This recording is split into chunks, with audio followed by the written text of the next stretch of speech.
ನಾವು ಕಲಾವಿದರಾಗಿ ಸುಮಾರು ಸಿನಿಮಾಗಳನ್ನು ಮಾಡ್ತೀವಿ, ಸುಮಾರು ಪ್ರಾಜೆಕ್ಟ್ಸ್ಗಳನ್ನು ಮಾಡ್ತೀವಿ. ಆದರೆ ನಾನು ಇದನ್ನ ಮಾಡಿ ಐ ಥಿಂಕ್ 2.5-3 ವರ್ಷ ಆಯಿತು. ಈ ಸಿನಿಮಾ ರಿಲೀಸ್ಗೋಸ್ಕರ ತುಂಬ ವರ್ಷದಿಂದ ಕಾಯ್ತಾ ಇದ್ದೀನಿ. ನಾನು ಯಾವತ್ತೂ ಇಲ್ಲಿವರೆಗೂ ಯಾವ ಪ್ರೊಡ್ಯೂಸರ್ಗಾಗಲಿ ಡೈರೆಕ್ಟರ್ಗಳಿಗಾಗಲಿ ಮೆಸೇಜ್ ಮಾಡಿ ಇದು ಯಾವಾಗ ಮಾಡ್ತೀರಾ ರಿಲೀಸ್ ಅಂತ ನಾನು ಇಲ್ಲಿವರೆಗೂ ಕೇಳಿಲ್ಲ. ಬಟ್ ಈ ಸಿನಿಮಾ ನನಗೆ ಅದು ಯಾಕೋ ತುಂಬ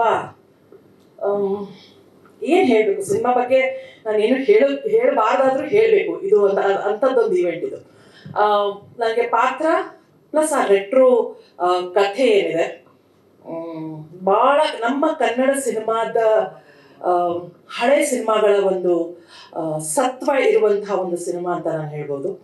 ನಾವು ಅನೇಕ ಕಾದಂಬರಿಗಳನ್ನು ಓದೋರು. ಕಾದಂಬರಿಗಳು ಓದಿದಾಗ ಏನು ಫೀಲ್ ಬರ್ತಿತ್ತು, ಈ ಸಿನಿಮಾ ನೋಡಿದಾಗ ಆ ಫೀಲ್ ಬರುತ್ತೆ. ಇದರಲ್ಲೂ ಅತ್ತೆ ಅಜಯ್ ರಾವ್ ಅವರಿಗೆ ಅಮನ್ ಕ್ಯಾರೆಕ್ಟರ್, ಅವ್ರ ಜೊತೆ ನಂದು ಇದು 3ನೇ ಸಿನಿಮಾ.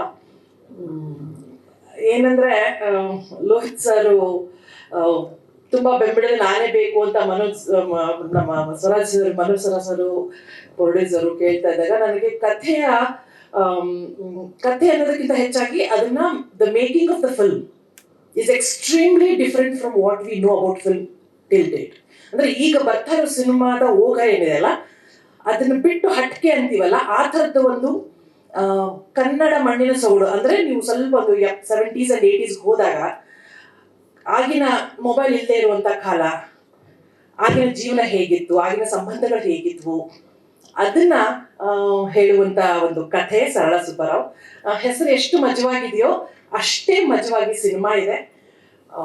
ನನಗನ್ಸುತ್ತೆ ಕನ್ನಡದ ಎಲ್ಲ ವೀಕ್ಷಕರು ಇದನ್ನ ಬಹಳ ವಿಭಿನ್ನವಾಗಿ, ಬಹಳ ರಸವತ್ತಾಗಿ ಇದನ್ನ ಎಂಜಾಯ್ ಮಾಡ್ತೀರಾ. ಖಂಡಿತವಾಗ್ಲೂ ಎಂಜಾಯ್ ಮಾಡ್ತೀರಾ. ಸಿನಿಮಾ ನೋಡಿದ್ಮೇಲೆ ನಿಮ್ಗೆ ಗೊತ್ತಾಗುತ್ತೆ.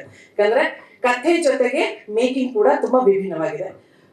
ಜಾಸ್ತಿ ನಾನು ಏನು ಹೇಳಕ್ಕಾಗಲ್ಲ. That's it from me.